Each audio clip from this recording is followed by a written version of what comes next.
Desert on a beautiful, overcast, almost rainy Friday morning here in the low desert of Tempe, Arizona. This is Politics of the Past with Robert Ferguson, brought to you by the Center for American Institutions, and joining me, my partner in crime, South Dakota Jack, all the way from, well, South Dakota. How are you doing, Jack? How are you doing, Rob? Good. As I said, it might rain. I haven't seen rain here since I don't know last year. So I'm kind Yeah, of I mean here's that's hoping. that's phenomenal. That's a phenomena right there. Yeah, right. Yeah, that's My daughter, remarkable. my daughter has this umbrella that she got when we lived in Atlanta, and she loves this umbrella. Like she just loves using this umbrella. And in Atlanta, it rains a lot, right? And so she got to use it a lot. And it just sits by the door, and she's like, "Is it raining today? Can I use my umbrella?" No, sweetie. Is it raining today? Can I use my umbrella? No, sweetie. This morning when she said, "Is it raining today?" and I said maybe, she got really excited. So I'm hoping it rains for her and she can actually use her. That's so delightful. That's like I remember when I was going down to Phoenix to move in to college for my freshman year. And my dad was I mean it was a dad dropping his firstborn off at college. He was nervous and trying to make sure he had everything. And so we unpacked the room and my dad is rattling through, "Do you have a phone charger?" And I say, "Yes, Dad." And then he says, "Do you have a desk lamp?" And I say, "Yes, Dad." And then he says, "Do you have a poncho?" And I say, "No, I'm going to college at Arizona State University. I don't have a poncho." And then he says, "No, you've got to have a poncho." And I said, "Well, okay," trying to humor him. And so we go over to the bookstore on campus, and Dad asks, "Do you guys sell ponchos?" And the person at the register at the bookstore looks at him like he has four heads Yeah. and says, "Well, I don't know. I'll have to check the back." It turns out that the bookstore at Arizona State University sells ponchos, but they were on in the very back of the store, in the very back corner, on a display rack, but on the back of the rack facing the wall because nobody had purchased a poncho in God knows how many years. They had been stocked and then nobody had touched it. And so we purchased the first ever poncho from the ASU bookstore, and I have yet to open it. Well, that's fair enough. But that was, yeah, I mean, that's Arizona for you. It is. It is kind of remarkable. And Yeah. I was in Chicago last week, and it did rain, and that was the first piece of rain. I was in England in March, but I mean, so I saw a little bit of rain there. Not much actually. It didn't rain too much on us that week, but the downpour I saw in Chicago last Saturday morning was the first real bit of rain I'd seen since probably October. And it's It's amazing. it's ridiculous. It's absolutely Anyway, we ridiculous. we know why the people are here. They're here to hear me talk, hear us discuss meteorological phenomena. But before we really get into the meat of today's show, Jack, a couple of weeks ago or last week maybe, you were volunteering at the South Dakota primary voting booth. Why am I having trouble saying what that is? Jack, You I'll know, let you I, talk I, about it. I volunteered as a precinct deputy for the South Dakota primary, which was on June 2nd. So that was about 2 weeks ago. And I had a wonderful experience. We had 756 people vote at our precinct, which was a turnout of about 50%, just over 50%. So it was really busy all day. I was on the poll book. So there's somebody in South Dakota, we still have a paper voter registration list and a binder. So the county auditor prints out every voter registered in that precinct, puts it in the binder, hands it to the election deputy. So when you go in to vote, you hand the election deputy your ID, and then they look you up physically in the poll book, and then somebody else writes your name down in the poll book and the number voter you are, and then stamps your ballot and hands you on your way. It's all very 20th century, you could call it. Um, and I mean, it was a long day, but it was just so fantastic to see so many people come out to vote. So many folks from all different walks of life come out to vote. We had a bunch of people who brought in their kids, their small children, who would then watch them vote, and then they talk about how important voting is, and that was great to see. We had a couple of first-time voters come in, folks who had just turned 18, and so handing them their ballots and knowing that it was their first of many, that was a really amazing feeling.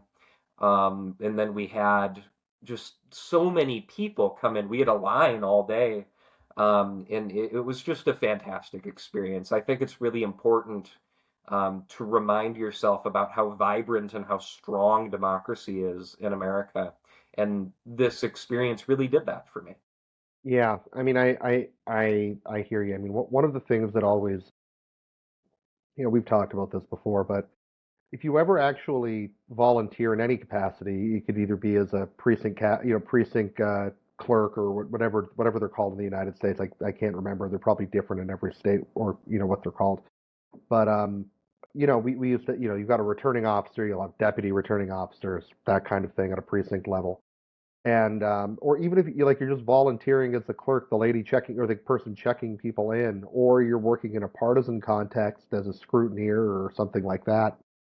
I mean, it will give you, you get just a completely different look at democracy. I mean, it's just like all of the stuff you see on X, all of the stuff you see on Facebook, all of the stuff you see on the cable news, all of that culminates in people walking into an elementary school gymnasium and and it's just like so ordinary. It's so beautifully ordinary.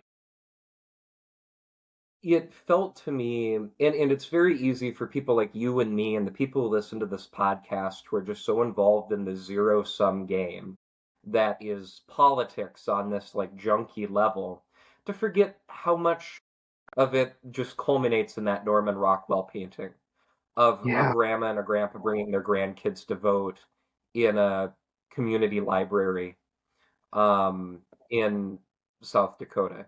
Like that's fundamentally like the end result of everything is that.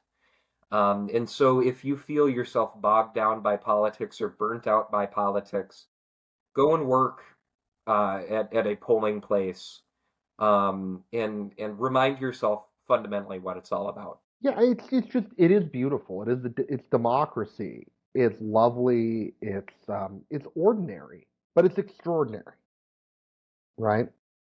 Somehow it's It both of is those things. extraordinary because it's ordinary. Yeah. Yeah. Yeah, and it's ordinary people who've gotten like 6 hours of training, maybe, Yeah. No, doing it.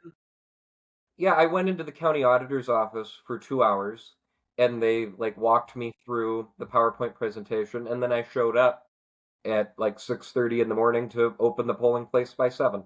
And Yeah, I mean, and that's how it works. yeah, it's so, and this is, I think, the thing when people get their dander up about various aspects of election days. Like most of this is like run by people who have gotten maybe 2 hours of. I think people want democracy to be this purely sterile environment, or elections to be these properly sterile environments, but they're just not.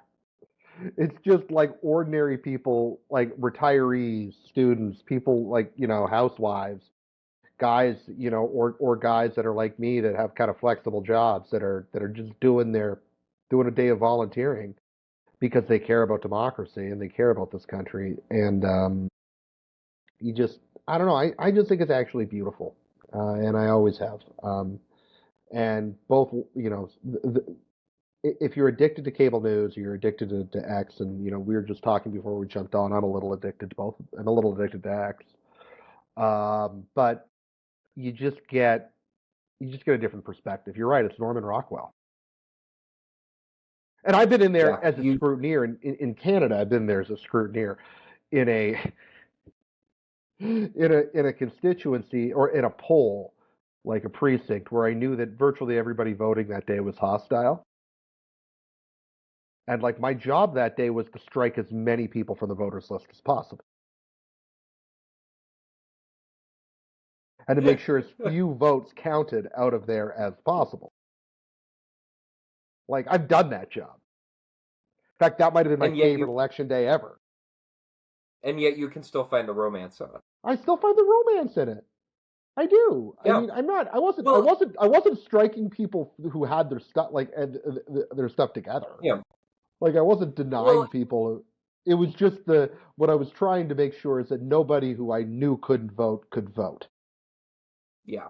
Well, and the thing of it is, and another thing that when you're as deeply invested in politics as we all are, you forget how much of like voting is sort of just catch as catch can, where like I had three people come in who tried to vote with their Costco IDs because it was a photo ID. It had their name on it and a picture on it. And so then I'd say, well, we don't accept Costco IDs, but if you have a driver's license. And so you forget that for the vast majority of people, politics is not an obsession as it or a passion. I'll put it delicately. It's not a passion as it is for Rob and I and for our listeners. It's a passing phenomena like rain in Arizona. Yeah. And so being reminded of that every so often is good, not just for your mental health and your sanity, but also for your political analysis. You cannot assume in your political analysis that all voters treat politics the way we treat politics. Because in Yeah. fact, the vast majority of people are just showing up to vote with their Costco card, and that is who you have to appeal to. Not you, Yeah. not me, Yeah. trying to vote with their Costco card.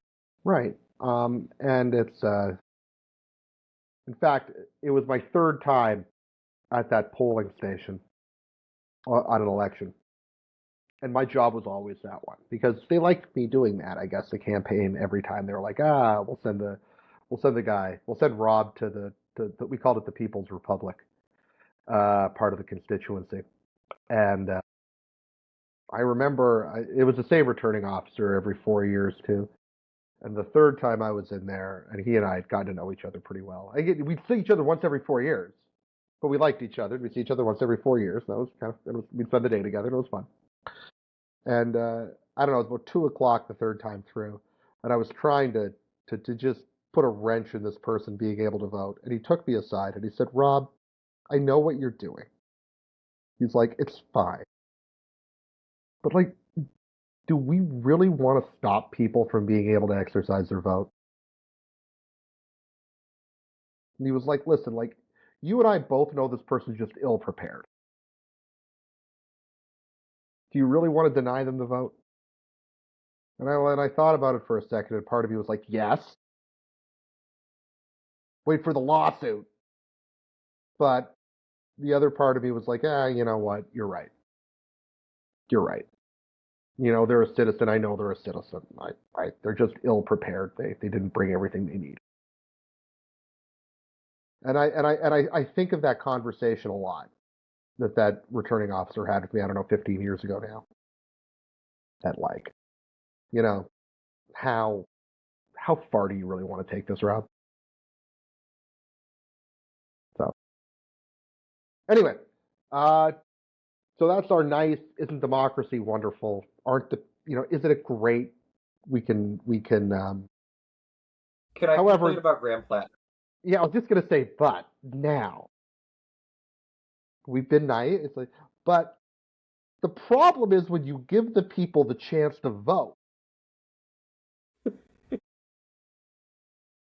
they might vote for Graham Platner. And that is the problem is that sometimes people vote for Graham Platner. I mean, I've been thinking about this a lot in the like week or couple of days since he won his primary. And I read an article from the Sabatos Crystal Ball people over at the University of Virginia. I think it was a J. Miles Coleman article. Um, where he wrote, the Democrats have finally found themselves in a Tea Party situation because they've started putting, these unqualified, scandal ridden, unprepared candidates into potentially winnable races, choosing them over eminently qualified, thoroughly background checked, safe candidates, and thus putting those races into jeopardy. And I thought about it, the more and more I think about it, like Graham Platner is the Democrats' Richard Mourdock or Sharon Angle or, Tea Party candidate, in that he is this expression of what the activist wing or the hyper engaged wing, the sort of folks who vote in primaries in June, wing of the party wants, but will ultimately jeopardize them in the general election because he's the sort of candidate that nobody else wants. Nobody else but that sort of hyper involved activist Democrat is interested in voting for Graham Platner, just as nobody but the uber Tea Party um, activist Republican in Indiana was interested in voting for Richard Mourdock over the, long established, eminently respected Richard Lugar. Sure. Let me just qualify that a little. First of all, I am not here to. I'm not going to criticize the grassroots that are excited about Platner, nor would I criticize grassroots that were excited about some of the Tea Party candidates going back to 2008. People are angry for whatever reason, various reasons. People are upset. We live in a dislocated time. Things are happening very quickly. People are seeking. We've got hyper amounts of information that we're ill equipped to be able to discern, to be able to make decisions. And frankly, I think you and I will both sit here and say the elite class to some degree has failed us. Maybe we don't see it as far as some people see it, but we can sit here and we can probably acknowledge that. What's different with Platner, and I could probably find somebody who's run for the Republicans in this sense, but what's particularly different from Platner is that Platner is not just an ordinary. He's not AOC. Okay, this is not like running AOC in Maine. If you were running AOC in Maine, I could understand it. I could forgive it. It would be a mistake, but I think you could forgive it because AOC is, for the most part, that you're kind of your Tea Party equivalent on the left, right? Um, one who's capable of pivoting, perhaps. But I think AOC. I think is principled. I think she's principled. I do. Like I think she, it may be in a way like Justin Amash, Yeah, I right? can see that. They're not your principles necessarily, but they are Not your principles. principles, but I think she's principled. She's also a very savvy political operator in a way that Justin Amash was not. But Yes. I think she's or maybe maybe Kevin McCarthy is a better example, right? Somebody who I do think at the end of the day has principles. I don't think Kevin McCarthy was particularly adept at showing them all the time, but I think I think he has principles, and I think AOC has principles. I think she's also a deeply cynical political operator, but she does have principles. Again, we're talking in politics here, so we're grading on a curve when we're talking principles. Okay. Um, I don't think Graham Platner has any principles. I think he's a nihilist, and I think that's different. I think Graham Platner is a new animal. I would tend to agree with that. And I think, and I appreciate that qualification because it offers me an opportunity to refine what I previously said about him. Where in the Maine primary, there have been all kinds of headlines that have come out about how turnout in the Maine Democratic primary exploded. Polling places ran out of ballots, had to call and get more, so on and so forth. What those headlines miss is that I don't know what percentage of the Maine voting population is a registered Democrat, but it's certainly not a majority, and it probably doesn't exceed 35-40%. What those headlines miss is that there is a whole swath of Maine between independent voters, moderate Republicans, non registered voters, all of the non Democrats in Maine who are, maybe dissatisfied with national politics, maybe dissatisfied with Susan Collins, and didn't get the opportunity to express that in the primary. to express their intentions in the primary, and now these are their two options. And so when we talk about things like the grassroots, I think it's important to remember that the grassroots that gave us Graham Platner are not the grassroots of Maine, and are not even No. the grassroots of non-Republicans in Maine. It's the grassroots of registered Democrats who bothered to show up and vote in June. And that population is, I would argue, in no way representative of Maine or even anti-Trump forces in Maine. And Yeah. so when you talk about being a nihilist, and this goes back to the conversation we just had about, finding our appreciation or love for democracy again, that population of registered Democrats who showed up to vote for Graham Platner in Maine is, I would argue, the population that is also most likely to take that super obsessed or super passionate view of politics and sort of in that way lose the forest for the trees, which then lends itself to the cynicism and nihilism that engenders a Graham Platner. I think that that the grassroots we're talking about is a very specific form of grassroots. Then you can talk about the structure of American politics that gives us that, and that's a whole nother conversation for a whole nother time. But it's a very specific stratum of grassroots that feeds into that nihilism. Yeah, I think that's true. But I think, and I think that what you've got now, and I'm going to, nobody in the Democratic Party is happy about Graham Platner. Nobody with any position of influence is particularly happy about Graham Platner. I can tell you, Bernie Sanders might be campaigning for Graham Platner, but he is not happy about Graham Platner. AOC might be endorsing him, might be supporting him. She's not happy about him because it's a major distraction. He's a major distraction. That's a superficial analysis. It's like he's a major distraction. Okay. Mm-hmm. But deeper, I think it's a bigger problem, not just for Democrats but for Republicans. Which is, here is a guy who is,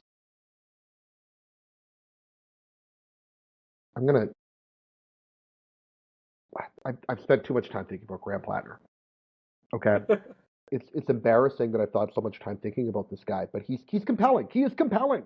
Okay. He is very compelling. He's a virus. He works his way into your he's system, compelling, and this is part of the danger here. He's compelling. He is, in a way that Trump isn't compelling, and I'm going to get to that in a second. He's a guy who's clearly very well read. He's very intelligent. Okay. He went and joined the military after the war started in 2003. Okay. There are rumors and Reddit posts and other things that he wanted to go kill people. Possible. I don't know. Could be just bravado, youthful bravado. Fine. While he's there, afterwards he then joins Blackwater. Right? Okay. And after he supposedly had his come to road to Damascus moment. Right? While he's serving, he gets the Totenkopf tattoo on his chest. I'm going to come back to the tattoo in a second. He then kind of kicks around, tries some things that don't work out. That's fine. I mean, I can sympathize with that.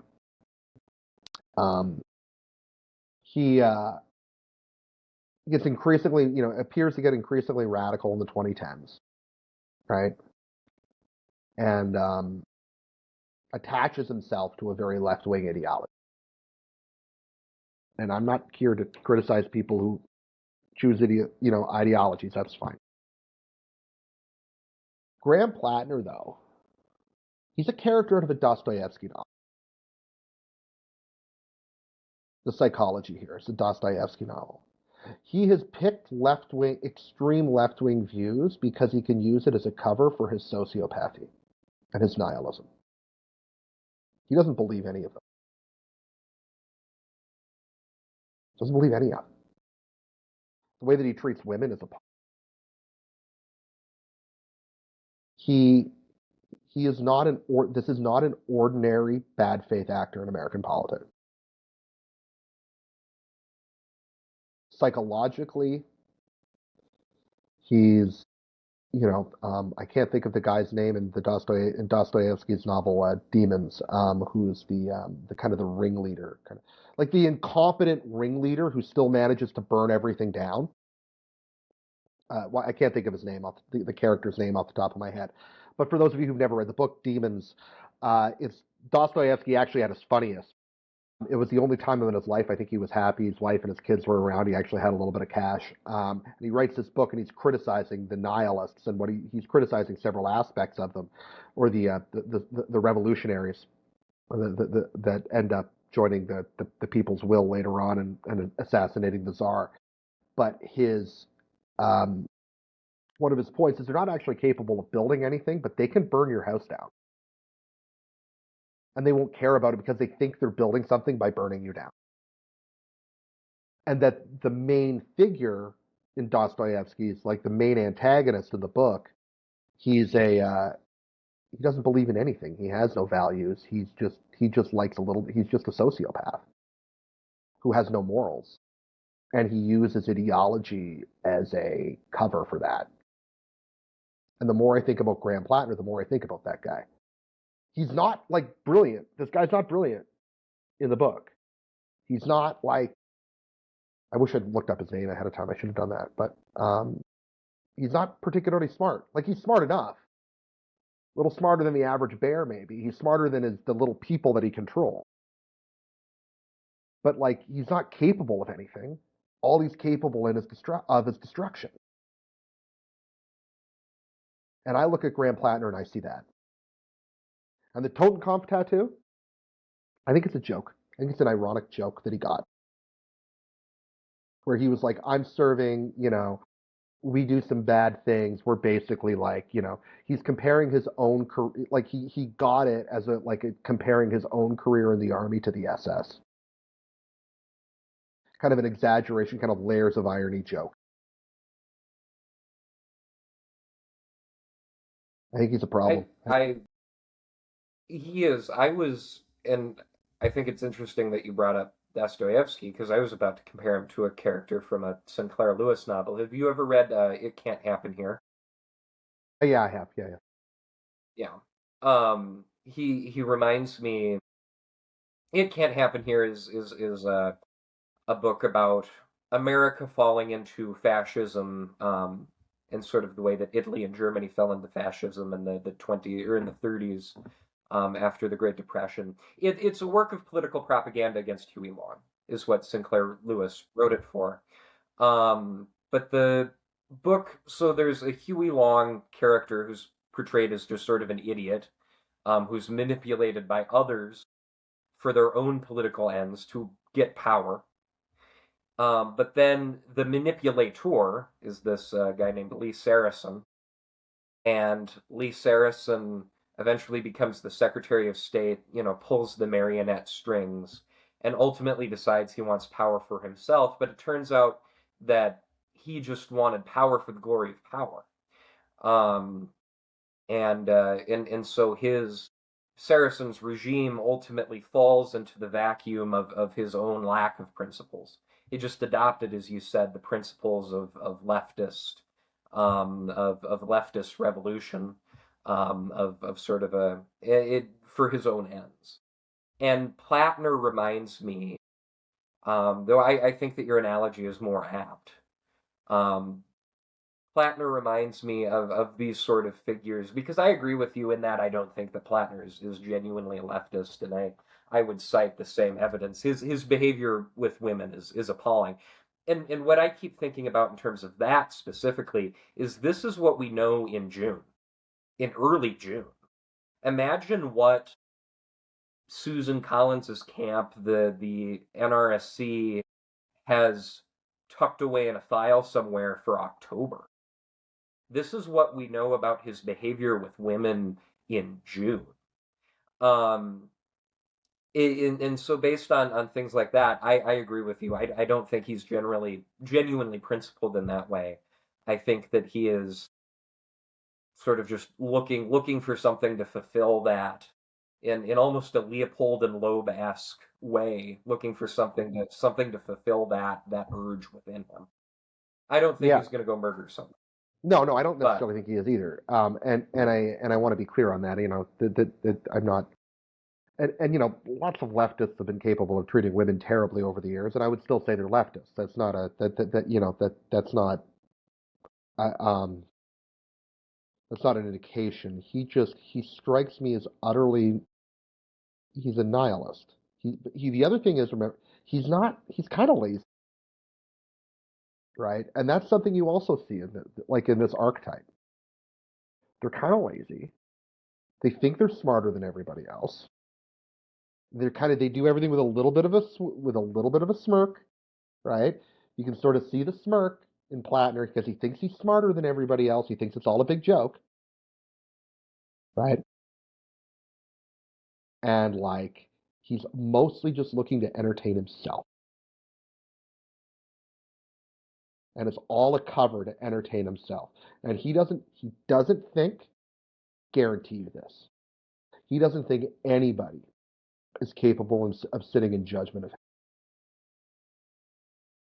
He has his own moral code.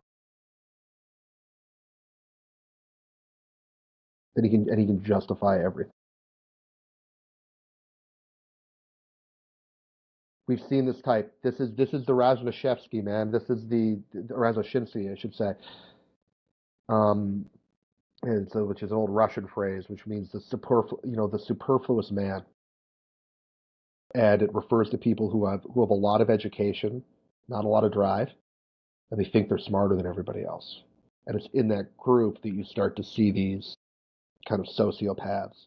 And I've been curious if we were going to see one emerge, how quickly we were going to see one emerge, because I think in this time of mass dislocation, I think that just sort of end like huge volumes of education. I think that there's an opportunity for people. I don't want to go too far with that, but I think I'm on firmer ground when I look at Platner, and I just see a guy who, listen, if he gets elected to the Senate, it's not the end of the world, folks. Okay, I want to be clear on that. He's just going to be a senator from Maine who nobody's going to particularly like, but it will not reflect well on him, on Maine, if he's the elected. Democratic Party. The Democratic Yeah. Party, if he's elected, I think he's going to continue to be a problem, and he should never be underestimated. Not because I think Yeah. he can accomplish a great deal, but because he can destroy a lot. He destroy a lot of intangibles, of trust, of conviction, um, of the sort of things that we were appealing to at the beginning of this podcast. Um, I mean, you're right to say that as a freshman senator, he's a junior, one of 100. His power is relatively limited. Um, and I don't see a world in which Senator Graham Platner is a particularly long-lived member of the Senate. And in that way, I do think that the comparisons between him and John Fetterman are fundamentally flawed. Those are just lazy sort of, here's a white working class populist running for Senate. Because I think Like Fetterman he has like principles. Because I think Fetterman has principles. You might Fetterman not has like those principles. principles, but you might not like them, but he has them. Mm-hmm. Like those are lazy comparisons, and so when you look at a Platner, I don't see him as being somebody who's going to be in the Senate for 30 years. I think that at some point he'll create some sort of situation that'll lead to his downfall. But in that time, he does he can turn politics into sort of a joke at everybody else's expense. It's almost the way that George Santos did. Yeah, Um, agreed. Agreed. That's a yeah, maybe that's a good comparison there. Um, it's it's again. I just keep coming back to. I think he everything's a joke to him. He thinks he's smarter than everybody else. He has no principles, and I don't think he particularly has a moral code. I think he doesn't think anybody deserves to sit in judgment of him, and I think his decades of behavior reflect that. And yeah. Anyway, Anyway, do you have more to say on about that fun Platner? note. No, that about sums it up. Fair enough. Other than, I think at the end of the day he's probably going to win. Just because, just because of the year and yeah. Have you? This is actually one last thing. I think this is a rogue poll. But did you see the Yeah. poll that suggests? You probably saw this poll. It was advertised in a lot of places that, he was up like, or Collins was up on him when it was just straight Democrat, like in the first iteration of it. But then like they Mm-hmm. informed all the voters that were voting for, or they informed all the voters about his sexual assault scandals or sexual harassment Mm-hmm. scandals, whatever we want to call it. All right, I'm not calling it anything more than it was. But his impropriety with women. Yeah. And his support went up. I didn't see that poll, but I mean that's a rogue poll or that's a canary in a coal mine that we have to do some soul searching on. Yeah. I'm at this point, there's not enough evidence. It's just one poll. I can rationalize it if it's real. Mm-hmm. Or like if I were to see 4 or 5 more of them, I think I have a theory as to why that is. But it's not a happy theory. And so at this point, it's just a rogue poll. But it's worth keeping an eye on, not just here, but across the country. Not just in Maine, but across the country. All right, across the country to go. Oh, actually, one last thing. You mentioned Sinclair Lewis's It Could Happen Here, right, about Huey Long. The best book about Huey Long is All the King's Men. I mean, you're absolutely right. It Can't Happen Here isn't a very good novel. All the King's Men is a good novel. It's the best. I mean, I think it's the best American political not fiction thriller of the 20th century. Yeah, I mean Stark's a great character. Beats the hell out of It Can't Happen Here. Yeah. Anyway, so if you're looking for a great novel this summer, Robert Penn Warren, All the King's Men. Read it. All right. Not It Can't Happen Here by Sinclair Lewis. No. Yeah, that's a primary source. That's not a novel. Yes. Mm-hmm. Yeah. So let's kick around the country a little bit. There is one maybe other kind of weird figure out there that maybe I should bring up is Fishbeck in Florida. We haven't talked much about Fishbeck because he's not going to win. But yeah. Here's another guy who is kind of an odd character, getting a lot of getting a lot of notoriety, and a little bit like Platner. I don't think he'd be getting notoriety in another cycle, but he's getting some in this cycle. For those who haven't paid any attention to him, he has consecrated his campaign to the glory of God. He married a girl he just met on the campaign like 4 days later, and has been, playing anti-Semitic tropes since the beginning. He's not doing very well, but he's getting a lot of attention because he's outrageous. He's a 30-year-old guy that kind of tries to claim he's some big VC, like tech or like venture capitalist dude, but like really, he's the music man. He's a con man. He's kind of been kicked out of everywhere he's ever been. Talks a big game. Sells monorails to towns that don't need monorails. I hear Ogdenville and North Brockway are doing great, actually. Yeah. Yeah. No, I mean it's the same sort of archetype that you see popping up over and over and over again. And it does concern me. And there's always been a certain humorous element or humorous edge to politics. There's always been characters. Certainly. Totally. But and some of those characters have been successful, but like you look at those characters and they were principled. Like Glenn Taylor from Idaho, who is this like country musician, traveling troubadour type who got elected to the Senate from Idaho. I think in the 20s or the 30s. Like was a character, but he was genuinely principled in a way that like Platner and Fishback. Um, I don't know. I suppose you could argue that Fishback has principles, but those principles are just hate. Um, Doesn't that? No, he or doesn't. No, he doesn't have any principles. It's all a costume too. yeah, He's just trying to see what um, fits. He's just trying to see what fits. yeah. hmm No, He there were always characters in politics, but they used to be genuine or more genuine than they are now. Sure. I mean, And that I sort can of think of going back to the is 30s. Some pretty like like there's certainly been guys that are worse than Graham Platner that have sat in the Senate. Okay, I yeah. want to be clear about that. I mean, I Okay. studied the Well, no, 1920s and Graham the Platner, he's not 1930s. like Theodore Bilbo or, No, yeah, no. Um, Bilbo was a senator from Mississippi through the 30s and the 40s and was arguably the most. I don't- he was a racist demagogue for sure. Of the most extreme type. In fact, he accused black soldiers of cowardice in the midst of World War II on the Senate floor at one point. Um, so not great. And at that time you've got people like Cole Blease who sat in the Senate for one term from South Carolina, and I know for sure he at least killed one guy. Um, Ben Tillman killed more. He sat in South Carolina. I don't know that Ed I Smith mean, there's killed a reason they anybody. called him Pitchfork Ben Tillman. Yeah, yeah. I don't know that Ed Smith actually killed anybody, which is why I'm doing I'm doing some work on Ed Smith right now.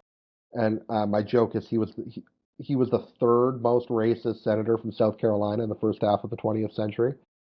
He's got this really quite violent rhetoric, but I say I know that because I know that Tillman and Blease killed somebody. I don't know that Smith actually killed anybody, so he's only the third worst. Um, but anyway, we could talk about that for a while. Um, so anyway, just to finish that thought, I guess, is that Platner and Fishbeck are not going to be the worst people to have ever sat in the U.S. Senate. It's just a dark arc. I mean, Fishbeck's not running for Senate. Platner is, obviously, and Platner might actually get there. He won't be the worst person to ever sit in the Senate. It's been worse, but it's dark clouds on the horizon. Um, anyway, uh, do we want to talk? Maybe we want to talk about South Carolina. We're going to bring up South Carolina, but do you want to talk about South Carolina? I am interested because Nancy Mace is. I'm curious what your take on Nancy Mace is because I haven't completely made up my mind. And I suppose this is our requiem for Nancy Mace. Yeah. Um, and because I'm curious what you think about her. What could have been? I think she has legitimate political skills. I think she comes from Mm-hmm. a seat from a congressional district that has historically allowed for people to be notable, prominent. She's the first congressional district in South Carolina, which is like Charleston area, Yeah, low and country, so a lot of money. certainly an incredible back. Yep. What could have been?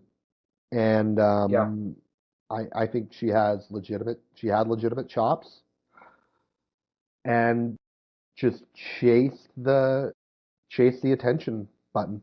Just chase attention. yeah. Needed to Flew be flew a little too close to the sun. yeah, flew a little too close to the sun too many times. I think that's exactly the Yeah. way of putting it. And eventually Mm-hmm. voters tired of it, which is how you finish in last. And I mentioned earlier my X addiction. Yesterday on X, she was trying to tweet things to kind of like find humor in it all and kind of tease herself, and it just came across so bad. She said, "Oh, if only," she was kind of joking. She had a tweet like, "If only Mike Pence had the courage, I would have won." Right? And she was trying to make a joke, and it's like, Nancy, no, no, put away the phone today. Thank your volunteers. Yeah. Thank everybody. Go, go to Kiowa Island. For a while. Yeah. Yeah, yeah, go to Kiowa, rent a condo at Kiowa. It's a lovely time of year to be there. Enjoy the ocean breeze, and like, I it's a need for attention, and I think that's what we saw with her from the beginning, and why you would, I There's, know sorry, go ahead. or sorry, this is a tangent. I've been thinking about this recently. There's an interesting book to be written, and I don't know if it's been written. I'd be curious if you know about how, you know, candidates, politicians who lose their elections in high profile, embarrassing, humiliating ways, what that sort of mental process is like. What is it like to lose a high profile governor's race? And then how do you come back from that? I've been thinking about it, not just with Nancy Mace, but also, here in South Dakota, I know personally some people who have lost pretty high profile political races, and we've talked about it, and I'm interested in the psychology of that. What Sure. is that feeling like?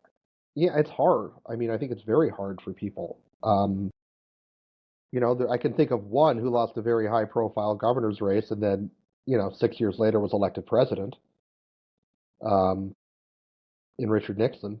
But, to lose two elections in a row like Nixon lost and then and then win the presidency 6 years later is pretty astounding, actually. Yeah, I mean, talk about interesting psychological cases. Sure. Hard to get more But interesting than Tricky Dick. yeah, but it's a great question. What do you do? How do you come back? Um, it's I don't know. I think everybody's going to have to be a little bit different. There you can retreat to private life, um, and probably enjoy a pretty good white shoe corporate law gig. That's for Hmm. some people, but for some people, they need to be back in the game. The game's addictive, right? And they're going to try to find a way back in. And but they got to bide their time. No matter what, you got to go away for 4 years. No matter what, you got to go away for 4 years and reinvent yourself. Come back a little better and or a little different anyway.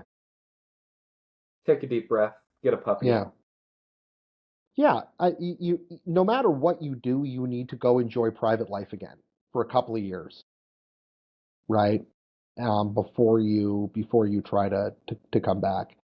And if you're going to come back, um, I don't know. I don't know. I guess I would go spend my time campaigning for other people initially, kind of build up your. That's one of the things Nixon did in '64 and '66. Is he traveled the country and like his main gig was I'm going to go help other people get elected because he had a significant amount of name recognition. He'd been VP, right? Not to mention a losing presidential candidate. But by doing that, he built up a lot of goodwill among Republicans. Yeah. So I don't know. I guess I I'd do that. mean, I yeah. guess I'd do that. Mhm. I mean, we could have a whole conversation about Nixon, Well, we always and we can. should. That you, Yeah. That's yeah, I got lots to say on Nick. yeah. I And then Andrew also, well, we'd Andrew have to bring him Ritter on for that. is a, But anyway, all right. yeah. Sorry to interrupt. Anyway, I we're do want to getting get to a distracted. few other things. Yeah, the Mace thing in South Carolina, Lindsey Graham avoids a runoff, and he's going to win in November again. Lindsey Graham is my absolute favorite political character of the 21st century. Um, he's like a stray cat. Yeah, Nobody knows how he got in I office. Nobody knows how he got there, and you can't get rid of him. yeah. He's And you just just he's got to just accept there. you're There never he going to is. get rid of him. He's there for good. He's going to, he's going to be there till he's 105, like Strom Thurmond. Yeah. Yeah. And what you can do about it. Yeah. Well, yeah, it's amazing. I mean, and I say this like I'm not trying to criticize Senator Graham here because I have a decent amount of respect for what he's been able to do, and in the sense that like no matter how the table like the deck stacked,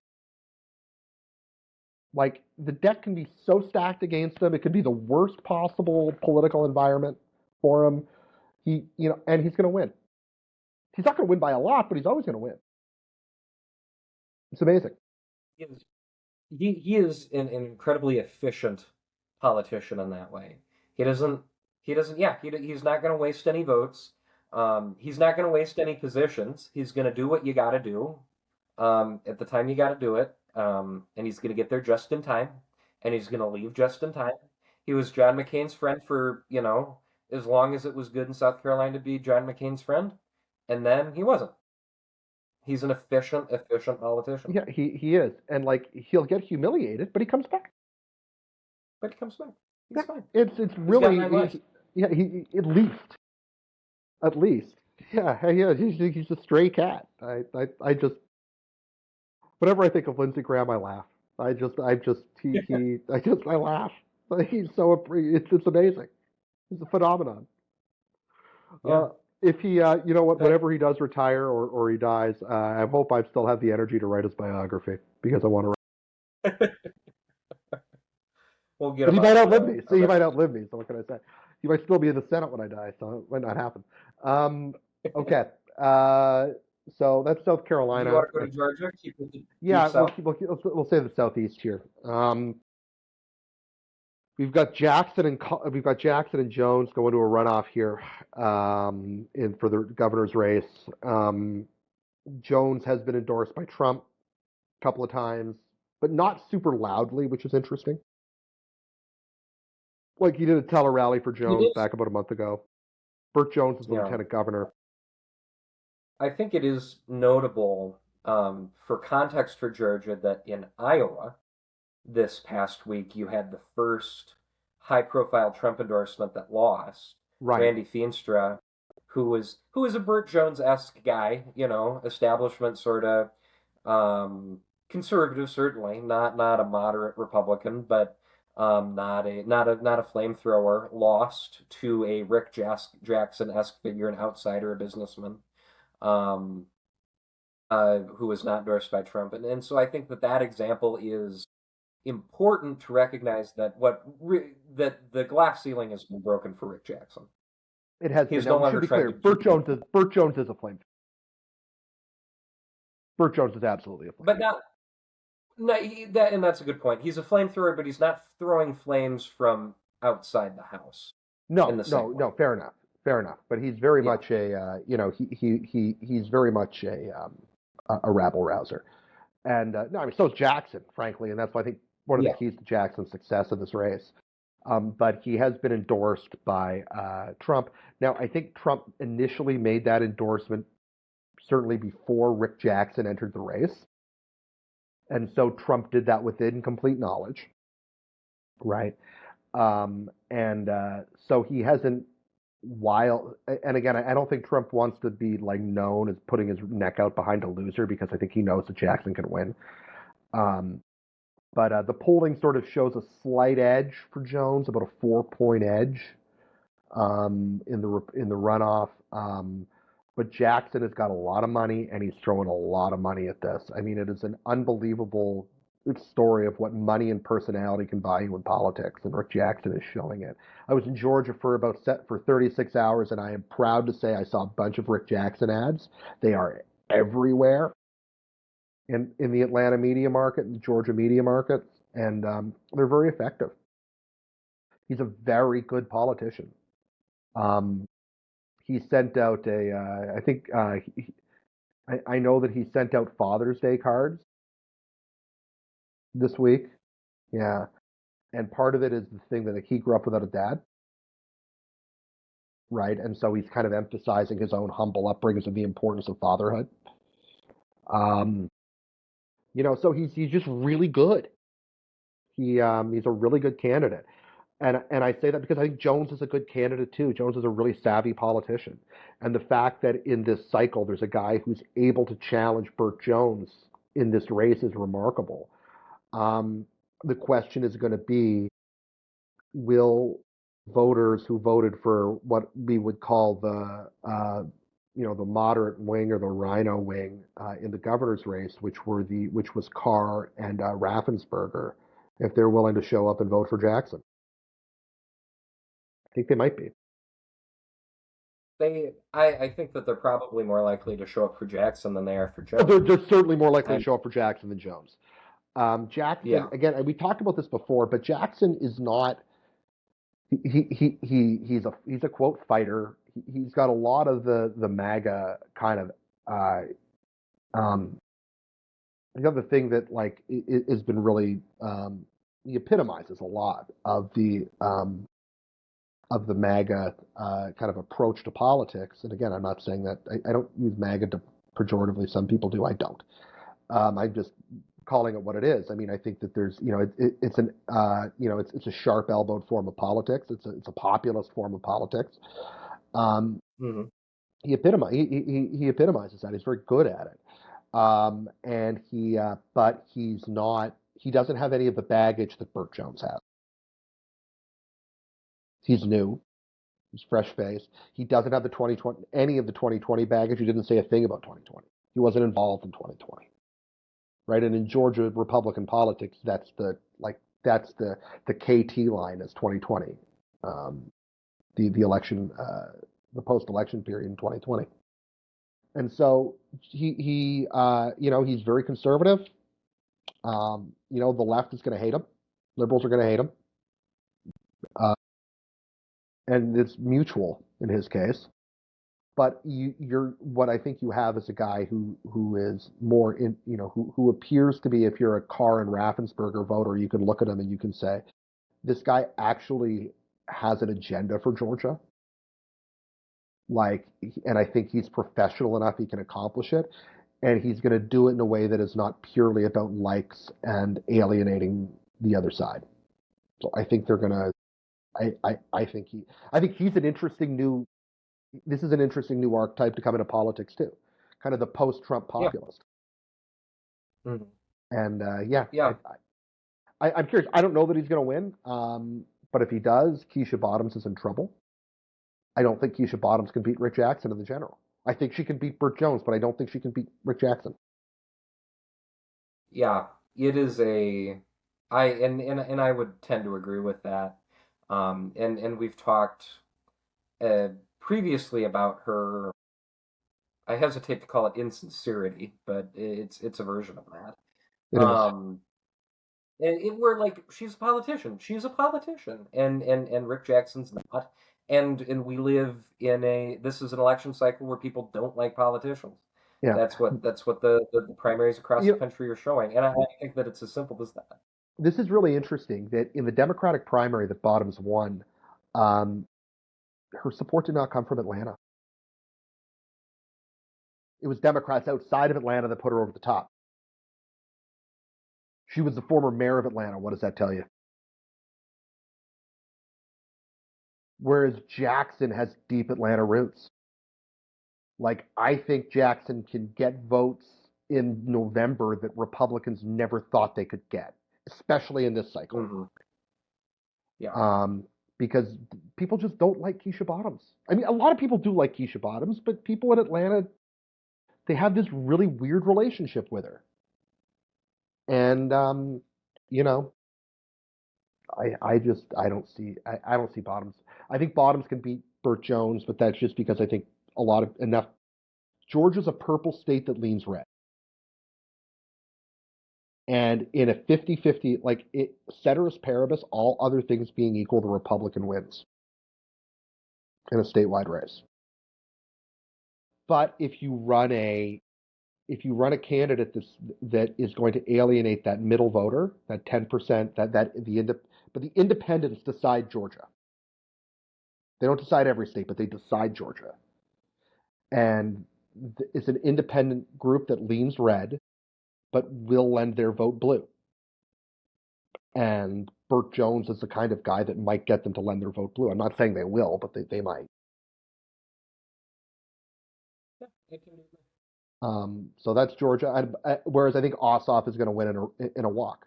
And I think that's what's going to be interesting is Oh, after this election, is that this election cycle, if Rick Jackson's the nominee for the Republicans, I think Rick Jackson's going to win the governorship and John Ossoff's going to win the Senate race. It's going to be it's going to be a split ticket, and that's should tell people something, but nobody's going to pay any. nope. Because why would we? Right, California. California.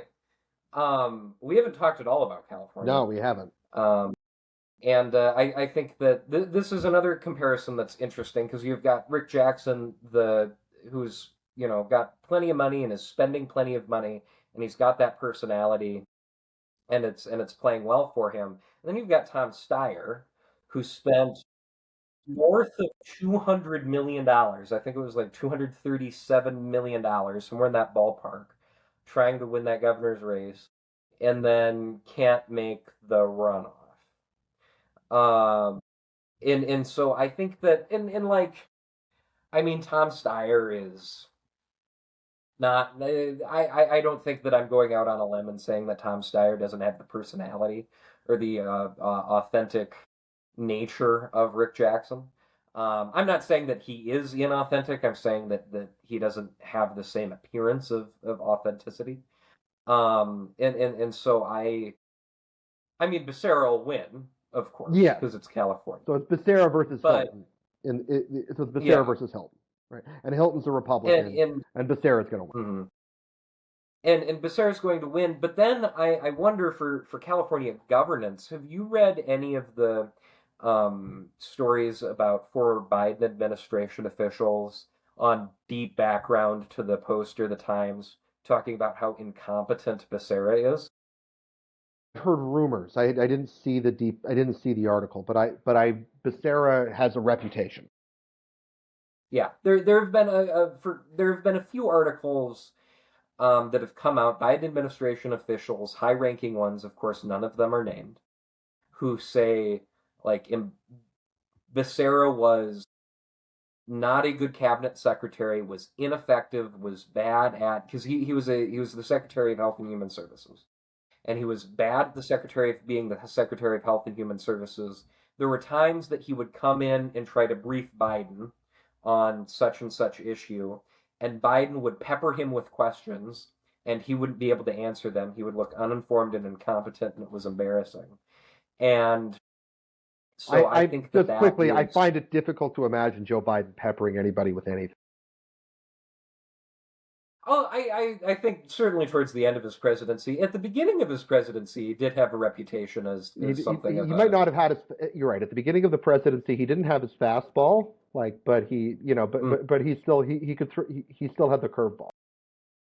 Yeah, he could Greg Maddox you into submission. Well, Greg Maddox is going a enough. little too far. Jamie Moyer, maybe.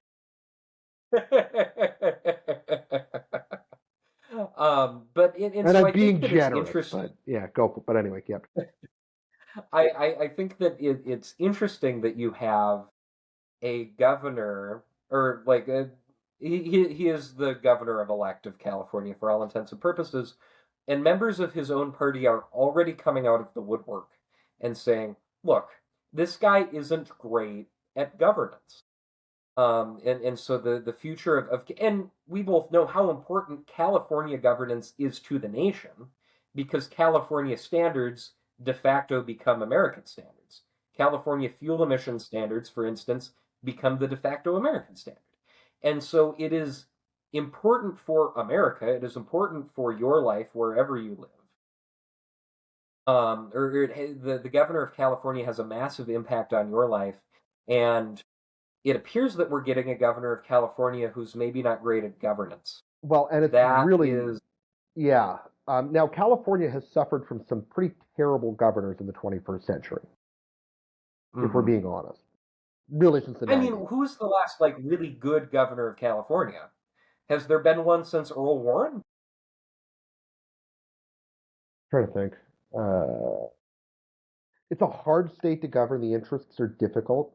The Democratic Party, Yeah. the Republican Party in California is like, if you can manage to get to the governorship is running, with the Republican Party, good for you.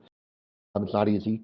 But if you're there, you're going to have to govern almost independent of the party if you're a Yeah. Republican, because the Republican As Party in Schwarzenegger California, did. I suppose as we would like Schwarzenegger did, Schwarzenegger.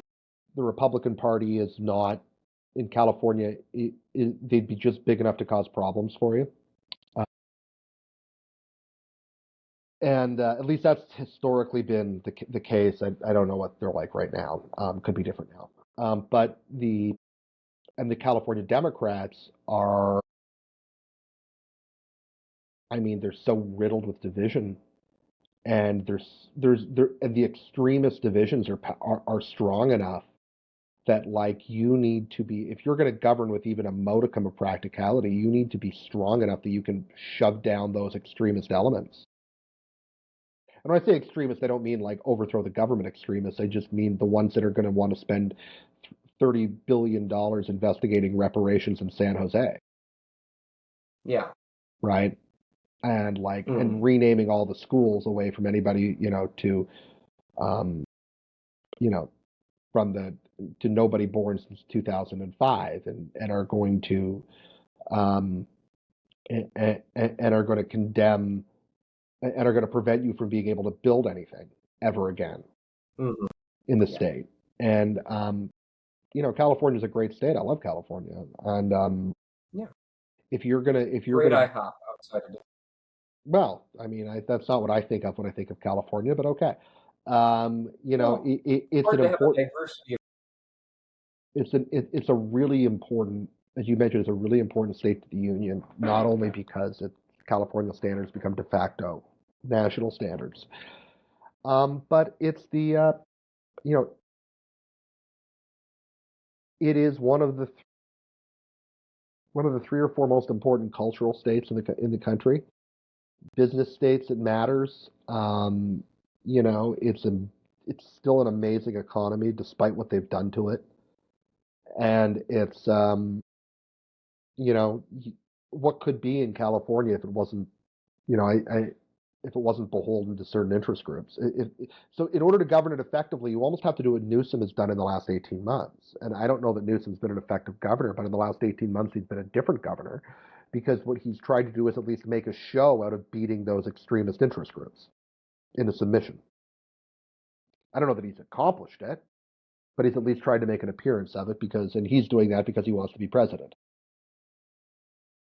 Now, again, why Gavin Newsom thinks he's entitled to be president is the same question I'm asking about Keisha Bottoms. Why do you think you're entitled to be governor of Georgia after your administration in Atlanta? But whatever, Mm-hmm. it's the world we live in. Yeah. And so, but yeah, I mean, if Becerra doesn't even have the chops of Gavin Newsom, which I don't think he does. Yeah. I I maybe he'll surprise us, but that California, that primary was just so utterly bereft of grade A candidates.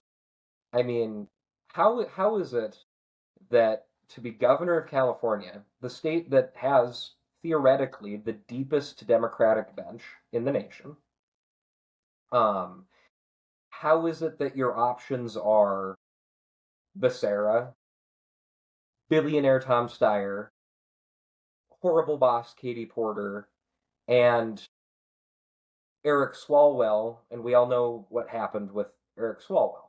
How are these the options It's a great fundamentally? question. It's a And great then there question. were more further back, but those were the viable Those are the candidates. key. Those are the viable options. It's a great question. I mean, honestly, I have no idea what's happened to the California Democratic Party since Pelosi got old. Like, how was Kamala Harris one of their senators, let alone vice president? It's but anyway, it's the California Democratic Party. It's a and it's it's a mess. Nobody runs it. It's a vehicle for interest groups. Nobody runs it. Mm. It will take a very particular kind of person to be able to wrangle all of that. Because I think about it in like I have a different version certainly of how I think California ought to be governed than you do, or like what the ultimate goal of California is. To extract The as much oil wealth as possible. Yes, that was what I was thinking. Um, but in order to get there to that ideal form of California, there's just so much like just crud in the way. and it's that sort of, like it reminds me of a bunch of crabs in a barrel, and everybody's pulling down the other crabs, so nobody can get out of the barrel. There's so much infighting and intrigue, um, and it does, and I mean, like, that's politics. There's always been sniping in politics, but I wonder in California, because it is A, such a large state by population, and B, because so many of those people are Democrats, because Democrats hold so much power, that like the amount of sniping and intrigue has just reached a critical mass that it cannot be harnessed. I think that's Um, possible. That's part of it. or that it cannot. We're in like South Dakota certainly, or even in a Kentucky or a Georgia. Like there's just less of it. But in California, there's just so much. It's so vast. Um, yeah, and so I wonder if you've just hit that critical mass in California. It's also a consequence of the public sector unions and their role in the Democratic Party in California. It's it's this combination of public sector unions, uh, not the private sector unions. There's not enough of them in California to really to be a major influence. I mean, there's enough of them, but they're not the same kind of influence as the public sector unions are.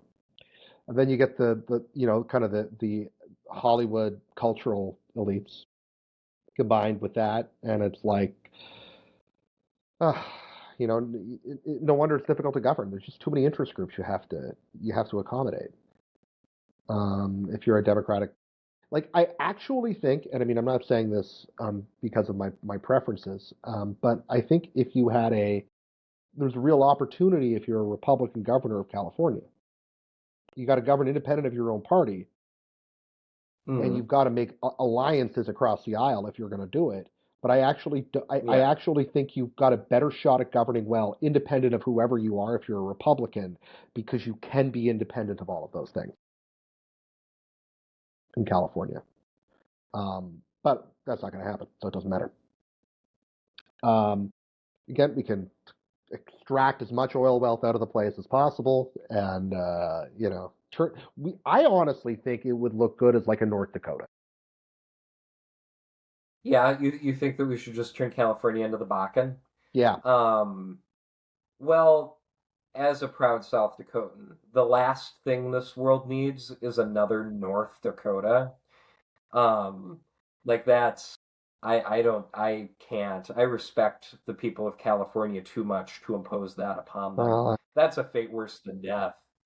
well, Uh, I and just want and them to be wealthy like the people in the back. um and the and I don't think that you understand just how soul sucking it is to be a North Dakotan. Well, it's okay. I've been to Just Saskatchewan. I know. I've spent enough time in Saskatchewan. I know how it feels.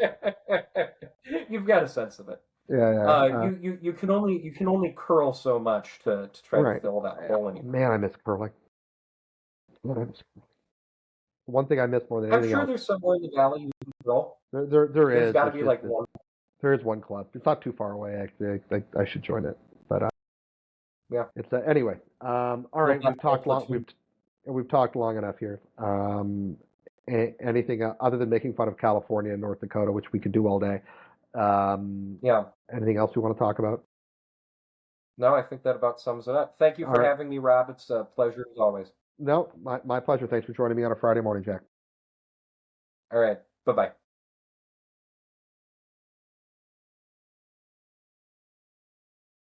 All right.